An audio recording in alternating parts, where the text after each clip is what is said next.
Hey everyone, welcome back to In Her Wallet, a weekly podcast helping women around the world take control of their finances for good and build better financial futures, one episode at a time.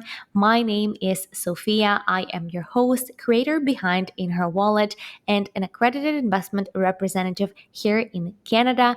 Today, we are talking about math anxiety, feelings of nervousness people get when they are faced with situations related to numbers, when they are required to do basic math. If you feel that, you are not alone. In fact, 93% of people in North America say they have math anxiety. Children with math anxiety often have poor math skills, while adults with math anxiety often have trouble with math in their careers and everyday life, which can spill into our personal finance. And this is what we're talking about today. We're going to try to understand where math anxiety stems from, whether it affects women more disproportionately than men, and what you can do to fight math anxiety in everyday life to make sure that it doesn't come in the way of you reaching your financial success. And to join me today is an amazing guest, Michelle Robertson, aka Mrs. Money and Math. Michelle is a Canadian chartered professional accountant. She's a real estate investor. She has her own investing course where she helps women reach financial success, which we always love. And Michelle is actually a digital nomad. Her hometown is Toronto, but right now she's living in South Africa. Friendly reminder that the show is available on all major streaming platforms. And if you like In Her Wallet podcast, please make sure to share it with your family and friends, post about it on your social media, or support the mission that we do here through Buy Me a Coffee, link in the episode description. We are also preparing to launch our website very shortly, so stay tuned for the announcements. Without further ado, let's dive in. Michelle, welcome to In Her Wallet podcast. I'm so excited to have you on and have this conversation. Thank you so much for having me. It's always a pleasure to come and talk money with other women. Exactly. And this has been long in the works. So I'm very happy that we're finally doing it. Mhm. Before we start talking about all things money and math, I normally start with a few icebreaker questions so our community can get to know you better. So, Michelle, tell me, what's your go to coffee order?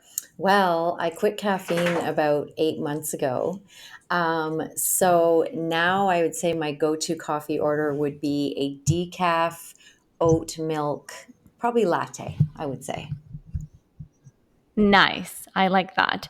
And what's the movie you can rewatch again and again? I would say it would be a tie between Pretty Woman, Dirty Dancing, and the one with Bradley Cooper and what's her name? Lady Gaga. What's that sad movie? Oh, yes, Ah, yes, yes, A yes, Star is yes, yes. Born. A Star is That, Born. yes, that movie has so many good Oh songs. my God. I have a full playlist in my Spotify on that. Yeah, the soundtrack's amazing. And Michelle, if you could go anywhere in the world right now, where would that be? Though we should mention your location, where you're Sure. located. Yes, I am a Canadian living in South Africa at the moment until next year. And so, where would I go right now? So, right now, I spend so much of my time going back and forth between Canada and South Africa. Like, I pretty much don't go anywhere else besides flying through Europe. I think I would go to Vietnam or Bali. They're both been on my list for a long time. And obviously, with COVID and then being here, I'm ready to kind of do some travel that isn't between my two homes, if that makes sense. That makes sense. Yes, that's exciting. Well, hopefully that happens for you soon. Yes. Michelle, can you give us a bit of an intro about yourself for those folks who have not heard of you or what you do? Yes, absolutely. I'd love to. So, I am the founder of Ms. Money and Math. I am a wealth and money coach for women. I'm a Canadian CPA that escaped the corporate world about 3 years ago.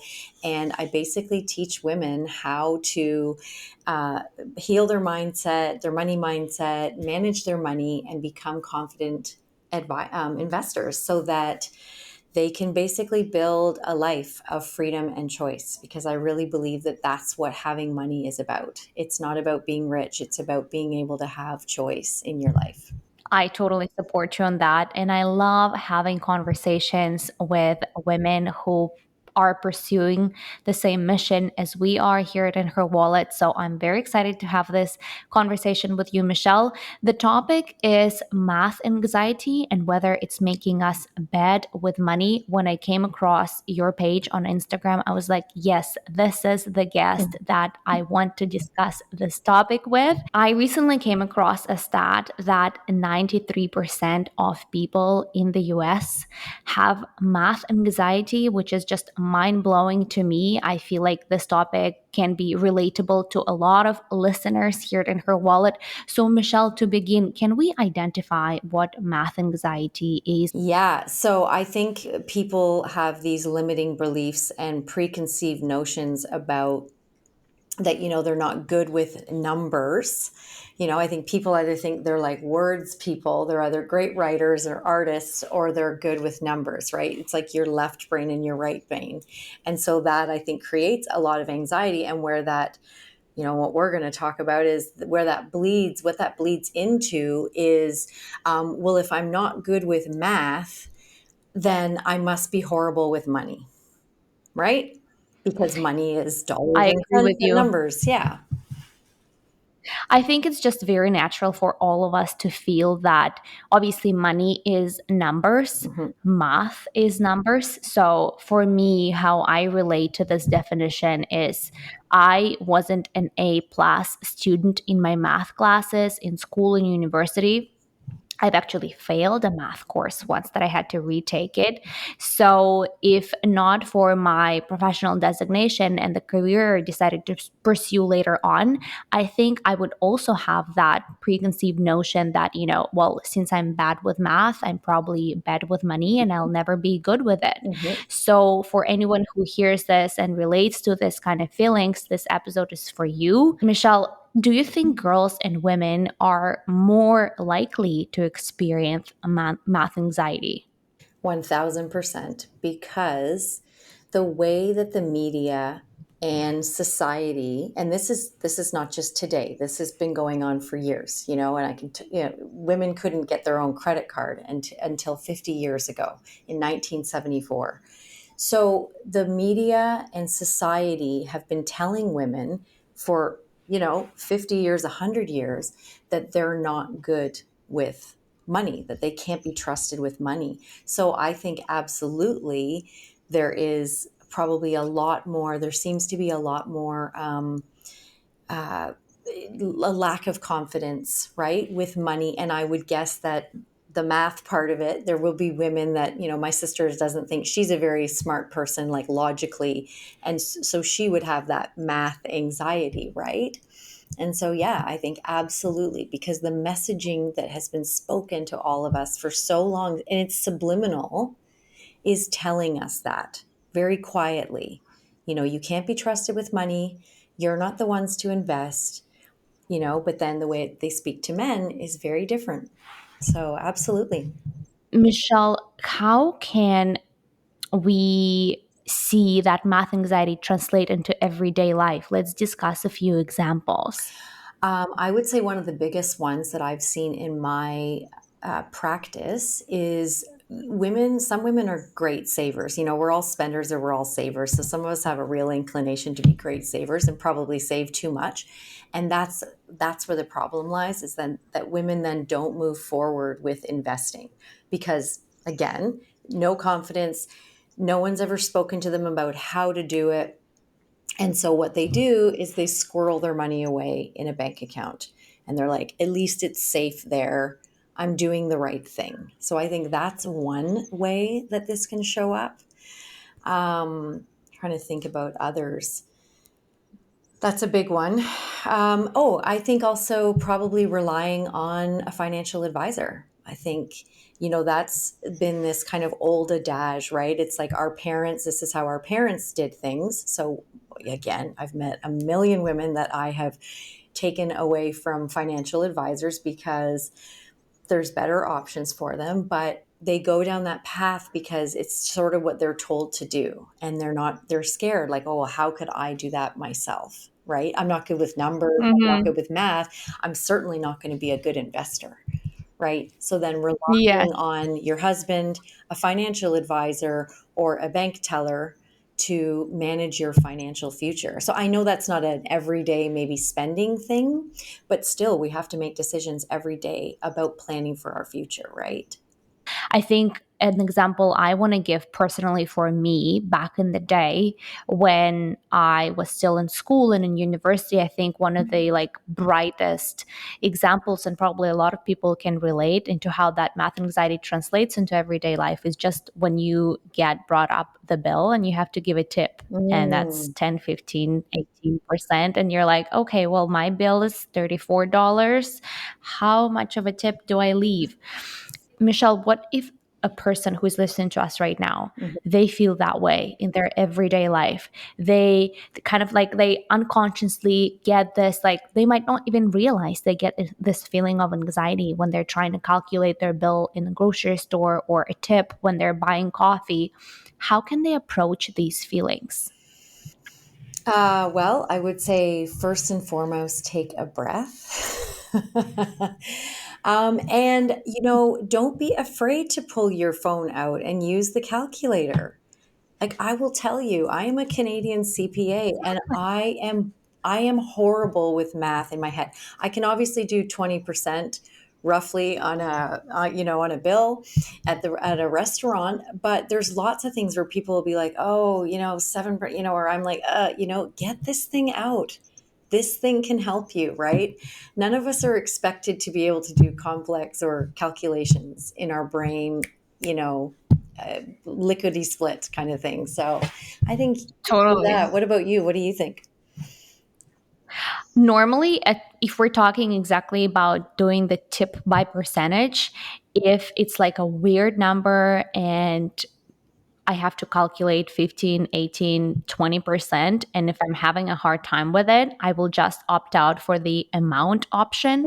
And Hmm. then I will round it up to the nearest dollar. Yeah. So if the bill is like 34 and 10 cents, I will just go for $40 Mhm. and or $45. Yeah. So it's round number. That way it's easier for me to calculate. So I'm not sure if anyone's doing that. I've actually um, my fiance taught me that. So Yeah. he always does that. And again, like even men, I think sometimes like, they don't want to look bad probably pulling out a calculator and calculating stuff. So they Yeah. just, that's something I took over from him. Yeah. And one other thing you can do as well, and this is like I see this visually. So if you had a bill that was like $34, as you said, 10, if you just move the zero, if you just move the decimal point, right? So it's 3.4, that's your 10%. And then you double that, and that's $6.80, right? And then it just gives you a round number. So at least okay, well, you might not want to even tip 20%, but you could be like, all right, well, $6, 10% is $3.40. So $6 is like whatever, probably around 18%. It's not Yeah. exact. It doesn't have to be exact. So there's definitely like little ways you can kind of, yeah, do that. So I'm happy we discussed those two options that women can opt out for when calculating tips. Mhm. Obviously, that's kind of everyday thing that we all do. Michelle, I like this fact that you mentioned that women did not have credit cards 50 years ago. That's Mhm. actually one of the facts that we opened in Her Wallet podcast with. I talked about it in my very first episode, and I was basically saying that we are all just babies at as women at money concept. Mhm. We are brand new to it, and we should not be expecting from ourselves to know it all and know how to figure it out. We're all doing it slowly. Yeah. So the question I want to ask you next is, what can we do to fight this misconception that we have to be good with math in order to be good with money? Like thinking back about the fact that I wasn't good with math in school and I failed a math course in university. Mhm. What would you say to a girl like that? yeah, I would say stay curious and open and be learning, because it's not like, yes, there's concepts in money like compounding interest and things like that that are absolutely have it, but you don't necessarily need to understand any of that. If you just think about what you want money for, and sorry, my dog is just shaking, if you can hear that. If you just Yeah. think about, money as, and planning for your future, and understanding, like making these goals with yourself, that is really, and making decisions every day about money, that is really not math, right? That is choice. That's aligning with your values. And I think if you couple that, if you try to see the non-math in money, right, besides these bills and what they amount to, um, you can really push that forward in terms of like really growing and learning more and staying curious and seeing all of I mean, personal finance is a huge area. Like, I mean, I'm learning still every day certain things, right? And I'm an expert, but there's always, and our lives are constantly changing. And so our finances will change with that. And so I think it's really about being curious. I think when people have knowledge, you don't have to be good with math to be good with your money, kind of thing, and be planning for your future, right? Like, yeah, you might need to sit down and be like, what's my take home every month? And if I want to do 25% of my take home to plan for my future, like that's not a hard calculation. And you can pull out your calculator in the privacy of your own home. And that's a practice. That's not math, if that makes sense. So trying to find Yes. the non-math elements, which really, the actions, which really have nothing to do with math. I have some people in my network who I know would not even open their card statements. They are that scared of numbers and Mm-hmm. seeing what's in there. They would not even open an app to look at their balances. Mm-hmm. They kind of just like calculate in their head approximately what their balance is or what their credit card balance might be. And they would wait until the very last minute to open up the card statement and see what's happening there when they have to make the payment.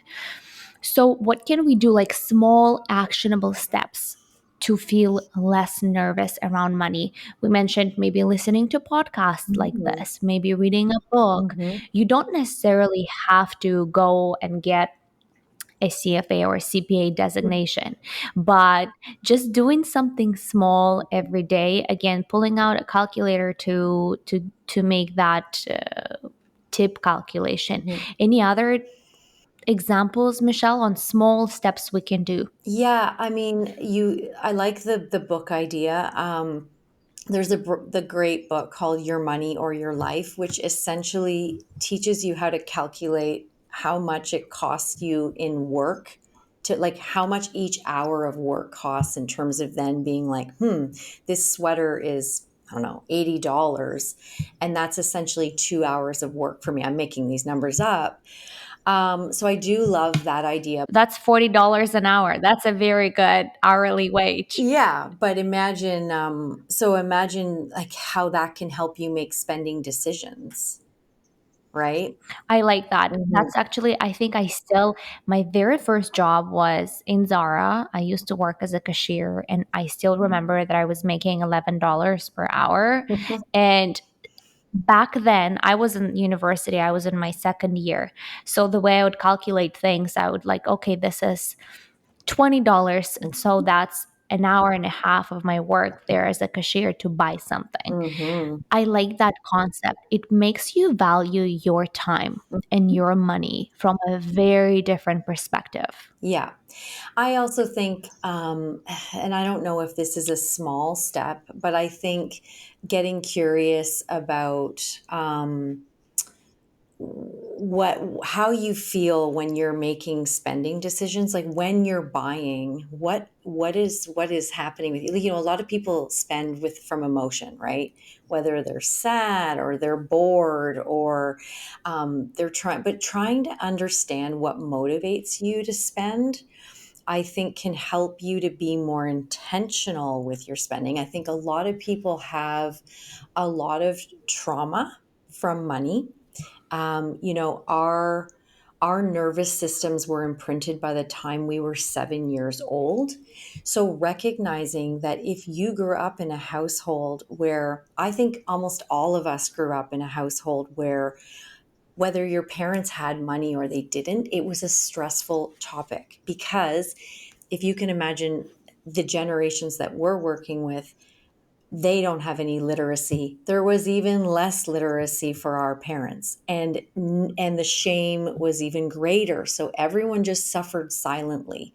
And as a child, you were picking up on that stress from your parents. And so just kind of like understanding where you've come from and listening to your thoughts, trying to go deeper on, you know, why am I nervous about looking at this? I think some of the not wanting to open the credit card bill potentially isn't necessarily about the math. It's about, what have I done? Right? You know, Hmm. of like confronting your spending. You know, one of the exercises, the most powerful exercise that I have my clients do in my program, is I have them do a past expense analysis. And look, the spreadsheet will add up all the numbers for you. You don't have to do any math, right? But you are going to have to get all those amounts onto a page. And it is very powerful work, because people are like, whoa, I didn't realize I was spending this much in this category, or whatever it is. There's always an aha moment, because we just go along in life. And unless you're one of these people that's tracking every dollar, you don't know how much you're spending on meals and entertainment versus shopping versus this. But when you lay it out on a piece of paper, then you have to face it. And I think that's the first step to getting onto the other side of the pond, just Mhm. recognizing it and doing it at least once to get a rough idea Mhm. so that Yeah. in the future you get better. Recognition is the first step, totally. Yeah, and I also think, you know, and yes, you're 100% correct. I never advocate that people track every dollar in a month. That's just crazy, a waste of time. But I think it's a good exercise from a starting point. And another thing that I really think is important when you're thinking about um, your finances, and maybe the anxiety attached to that, whether it's the math or whatever, is really connecting to, what do you want from your future? Like, why do you want to be good with money? Why do you want to have wealth? Because if you can connect to what those things are, for me, it's about time freedom, location freedom, choice in my life. Being, you know, for some people, it'll be, you know, leaving a toxic job or a relationship, or helping their kids, or whatever. We all have different reasons why. And if you can connect to why you want to build wealth and really connect to it, then it gets easier every day, because we are confronted with money decisions every day, pretty much, unless you don't get out of bed. Uh, you know, if you can connect to that, then you actually um, can be better at it, because you understand why you're doing it. And it's almost easier then because you're motivated to make those small steps and to perhaps open that card statement, or to perhaps think twice next time you're buying something impulsively at a store, or ordering a takeout. So I really like this idea. Thank you for highlighting that, Michelle. I think connecting to your why is also very, very important in this situation.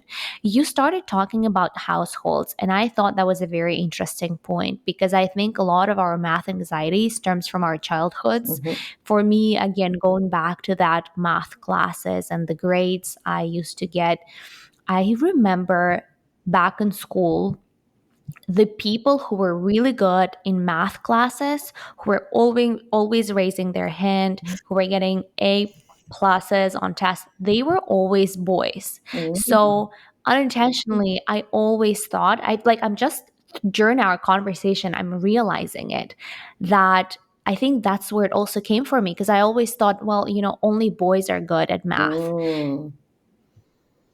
Mhm. I think that's why. So, talking about households, if there are any women in our network, in our audience, who might have daughters Mhm. or who have little girls in their families, what are some of the steps they can take to just raise the young generation of women in their network more confident around money and around numbers? Mhm. Yep, I think the earlier you start talking to kids about money and understanding the trade-offs with money, giving your children allowance with money, helping them to understand the concept of budgeting and what that means, and being very open. Like, I'm sure your parents were like mine. They didn't talk about how much money they had or they were They managing. made Yeah, and I think or at they some have. point there's nothing wrong with talking about it, but it was, and so I think there isn't too early of a time that you can start introducing concepts. And I think, you touched on feeling like, well, boys are good with money, or boys are good at math and girls aren't, and there's so much work, to be done on gender norms and stuff. And I know I think the young children now are going to be raised differently than you and me. And, parents are probably better at being like, look, if you want to be a fireman or you want to be a mechanic, it doesn't matter whether you're a boy or a girl, or if you want to be a nurse, or all of that, or a nanny, if you're a boy. And so hopefully that kind of thing, like, that's a societal thing as well. And that's just explaining that to your kids, which goes much far beyond numbers, right? And math. Exactly. I think, again, obviously, just being conscious of how you speak to your children or Mm-hmm. to younger generation in your network about numbers and about math, encouraging them, Mm-hmm. giving them confidence that, it's not only men or boys who are good at it, who can pursue careers in finance, etc. All of this is good. Michelle, are there any final insights or words of advice you want to share with our audience, or perhaps resources around money and math? I would say just have the courage to start. I know that money it's highly emotional. It's actually not about the numbers at all. Like, that's the reality. It's very deep seated and emotional topic. It comes with a lot of shame. It's the easiest time in history to learn about it, because, like, social media and financial influencers and podcasts, and there's just so much material out there to actually learn. And from my experience of working with over 100 women, they all say, like, this was never as hard as I thought it was going to be. And I wish I had done this sooner. I think that's one of the things that most people regret. If they have any regrets, it's not that they did something, it's that they didn't do it soon enough, right? It doesn't have to be perfect, and just get started. So yeah, that's I think, I mean, in terms of math, if you want to, like, brush up on your math skills, I'm sure there is tons of, like, apps. And, my partner's learning how to speak French on an app. So I'm sure that you can learn, if you want to, like, test out your math skills and see. I'm sure you can download an app for that. There's an app for everything, right? So but know that the math and the money are not as connected as you think they are. You can be very good with money and not be able to multiply in your head, like me. Michelle, thank you so much for highlighting that. I really liked what you share about your clients who more often than not say that they just wish that they started earlier Mhm. and it wasn't as hard as they thought. That's what I find in my network as well.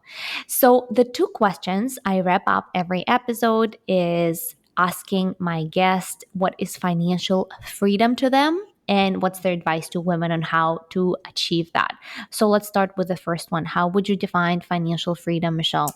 Financial freedom to me is being able to be where I want, when I want, doing what I want, and using money as a tool, not as a hindrance. So seeing it as something that can help me get to where I'm going. So yeah, I think for me, just being able to like live away and, I wouldn't have been able to be where I am without the financial backing that I have. And that's, the most important thing to me. It's about the freedom. It's not about expensive handbags. If you like those, that's absolutely fine. There's no judgment. But, your priorities do, I think, as you get older, they change as well. You realize like, I want some things become less important than others, if that makes sense. So I think that's how I would sum Yes. it up for me. Michelle, so what's your advice to women to reach that level of financial freedom? You really, honestly, first and foremost, you have to pay yourself first. You have to, I mean, and that may take learning. I think the best way to get there is by learning, by really digging into your finances and understanding investing and all of the things. And you don't have to be an MBA to do any of that either. And it's really about if you put your head down for 10 years and you have like a decent paying job and you are so focused on growing your wealth, and I don't mean at the expense of doing nothing in your life. A lot will change in 10 years. A lot will change in 10 years. And so it's really about being smart, maximizing your, if you've got RRSP matching plan or 401k in the States, that you're maximizing those programs, that you are putting money aside every month outside as well, and that you're staying curious about how all the different ways that you can invest in the best way. And I think it's it's the hardest to get to 100,000 in net worth, in assets, but then it gets so much easier. And I think the more knowledge you have, then you're not relying on a person, like an advisor, to do that necessarily. And at that level, the most important thing is to get there quicker, I believe, because then you can let time and compounding interest and all of that take over and find your million. I call it find your $1 million tribe. Find your community, find the women that will talk to you about money, find the women that are doing the things that you want to do. Like, this is huge. The people you surround yourself with and what's in your social network feed and all of that stuff literally is what will dictate your success and what you're using your brain for.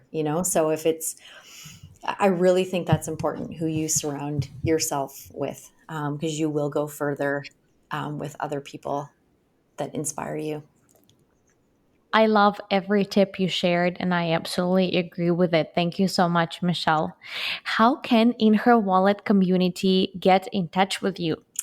Well, you can find me on Instagram. I'm Ms. Money and Math on Instagram. I have a website, msmoneyandmath.com. There's lots of information on my website about resources that I have and how I work with women as well. Thank you so much, Michelle. I was so happy to have you on, and I look forward to hearing all of the feedback from this episode from our listeners. I think it'll be a hit. Yeah, amazing. Thank you so much for inviting me to be here. It's absolutely an honor to have been a guest. Thank you all for joining me today. I hope you enjoyed this episode. And if you did, please make sure to post about it on your Insta stories or share it on your social media, such as LinkedIn. It helps us reach new audiences and grow. Kind reminder that if you support the show and our mission, there are several ways to give us a thumbs up. You can either leave us a 5-star review, which is totally free, or you can support us through Buy Me a Coffee link, which you can find in the episode description.